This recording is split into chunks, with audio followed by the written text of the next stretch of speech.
Hello and welcome to episode number 11 of CrossFit Harrow podcast. What a glorious day. And some of you might be listening to this on a walk, possibly out in the sun. Today I wanted to talk and raise some awareness, let's say, and try to inform and educate people, especially that it's likely that gyms are going to be opening really soon, middle to July. Obviously quite disappointed that we can't open indoors from the 6th, but this might resonate with a few people listening, and just to kind of give everyone a little bit of a better idea of why the perception of CrossFit is that it's expensive. That's a question that a lot of gym owners get on a daily basis, and I think expensive, for me, it's like, same as cheap, hot, cold, hard, soft. It's subjective and it's a relative term.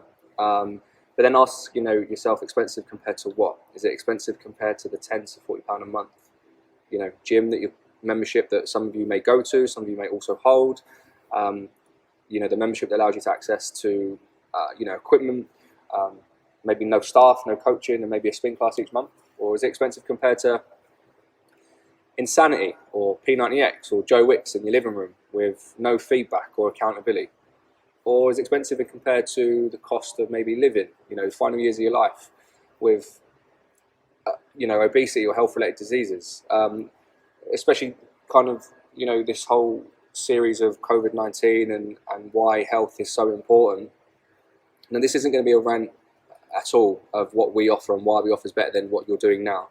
And as long as you're doing something that doesn't solely consist of, sitting on the couch, watching Netflix, beer in your hand or packet of crisps in your hand or whatever, or, can of Coke, then that's fine. You're doing something and you're making some form of progress. A lot of coaches, a lot of people in the industry won't have an issue with that because you're doing something about it. And I guess this is also, a big topic that kind of hits the industry, and we've spoke about it a lot, is nutrition. And something that we're not so keen on is providing nutrition plans. Being told what to do is not the answer, but being coached generally does. You've got such a much higher rate of success when you've learned and been taught something. Like, don't worry, don't get me wrong. I've made mistakes in regards to this. It's something that written plans in the past. And some people stick to it, some people don't. The reason a plan works for a person is because they already have that mentality and the attitude that you're kind of just assisting them with their own goal. They don't need that coaching. They have the desire, the fire in their belly, the motivation to do it by themselves. They're just a little bit lost with what to do, not how to do it. A lot of people don't know how to do it and they don't know what to do. So when you have those two issues, it makes it a little bit harder. When you finally understand something, rather than being told why, that's why coaching works. And told why. That's why coaching works. So we find out the best way to work with that individual. Coaches understand how the person works, and a coach will now have that information and work with them for things that work for them. I think it was Albert Einstein. There's a great video on this somewhere, a picture of him there, that said, there's loads of animals and there's a teacher starting at the front of the class, and if you judge a fish by its ability to climb a tree, it will spend its whole life believing that it's stupid. So that's where a coach will come in to understand what works for you and give you patterns and lifestyle or implement lifestyle changes that work for you. There's a lot of things that you'll see online: buy this, do this, this is the secret. That's all bullshit. It doesn't work. Our goal is to help change behaviours so that exercise and your health can become top priority. And it's not to tell you that we're the only means to an end. It's not to say that we're the best thing on earth. There are other ways to do this.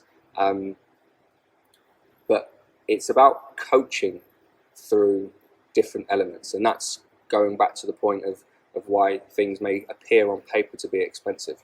Gyms are not created equally. Some are expensive in regards to what they offer and should be charging less. Most of those will be forced to close potentially in the near future because of this current climate. But there are also some that offer a phenomenal value in what they provide, or for what they provide. There's a book called The Go-Giver by Bob Burg, and he writes about the law of value. And it states that your true worth is determined by how much more you give in value than you take in payment.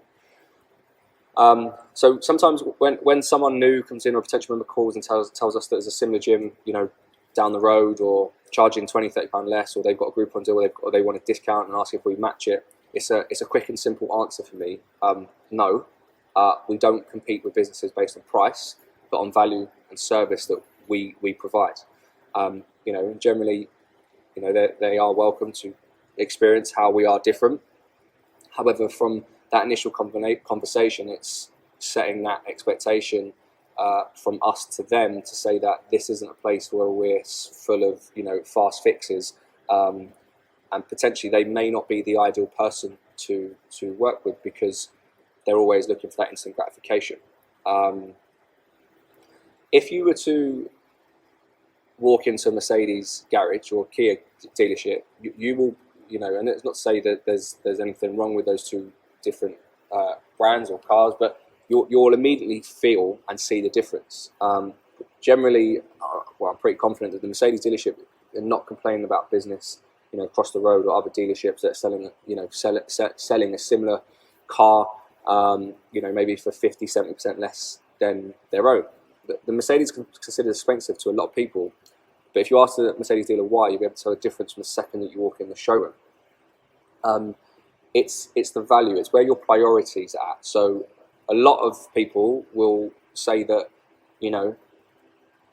CrossFit might be expensive, but are sitting with a £200 handbag, or sitting in a pair of £150 jeans, or spend £90 on a round.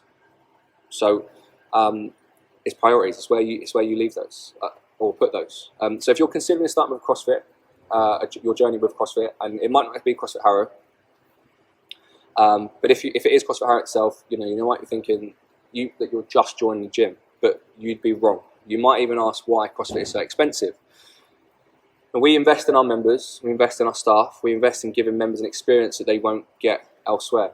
We have, implemented a lot of things, and we live by delivering CrossFit, the experience, through 3 fundamental components: the best intro program, the best member experience, and the very best results. You're not paying for somewhere just to access equipment. Some people don't even know how to use certain equipment in gyms. There's plenty of videos on the internet of people doing things upside down and using their head on a piece of equipment, and they don't know how to use it. You're paying for a change in lifestyle. You're paying for a change in your health, your habits.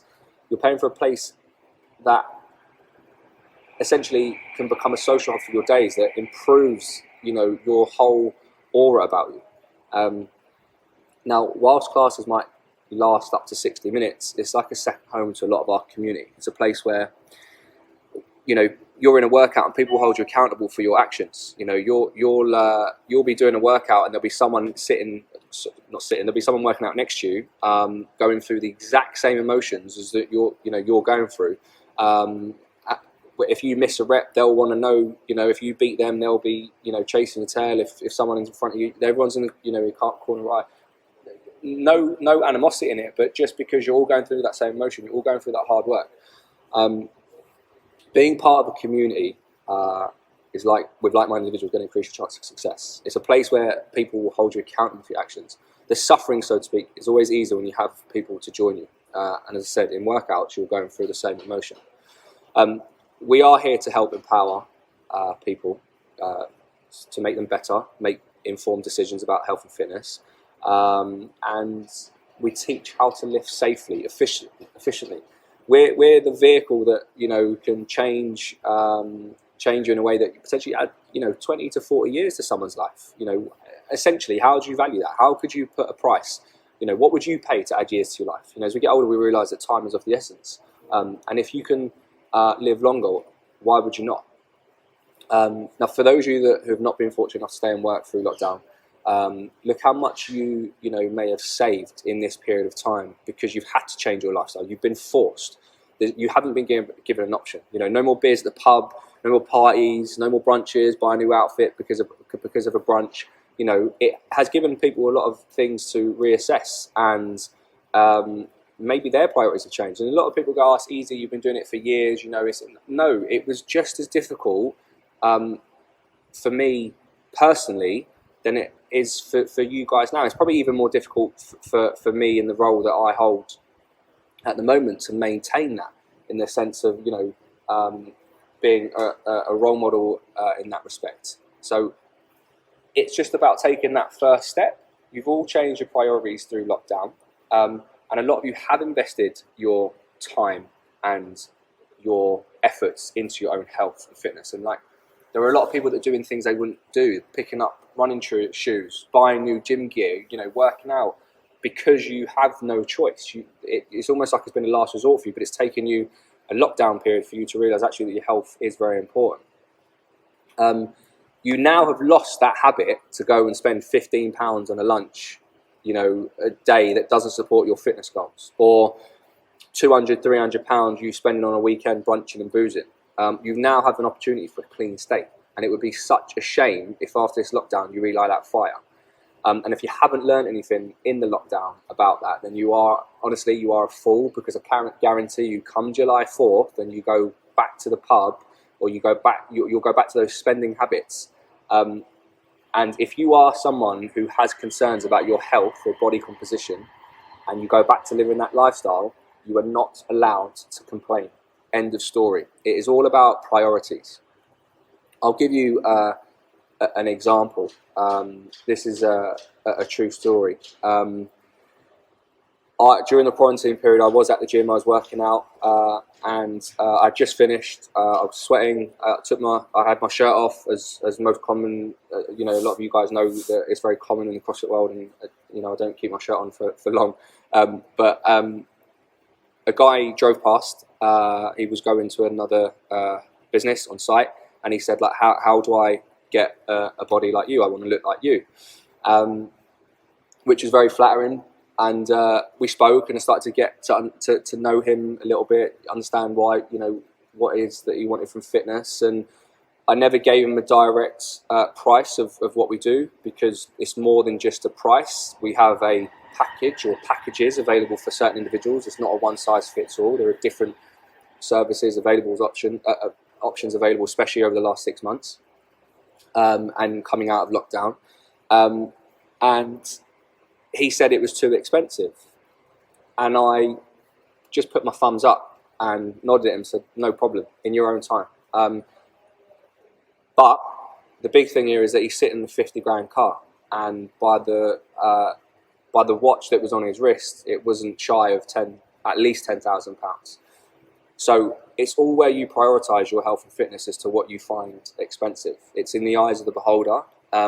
If you drive to the gym in a 50 grand car, 30 grand car, 20 grand car, walk up the stairs in your, or stairs at home, not obviously in the gym, but you know, in £100 pair of shoes, look at most people's feet nowadays. They will have a pair of Nikes on, which, you know, are going to cost anywhere between £70 to £100.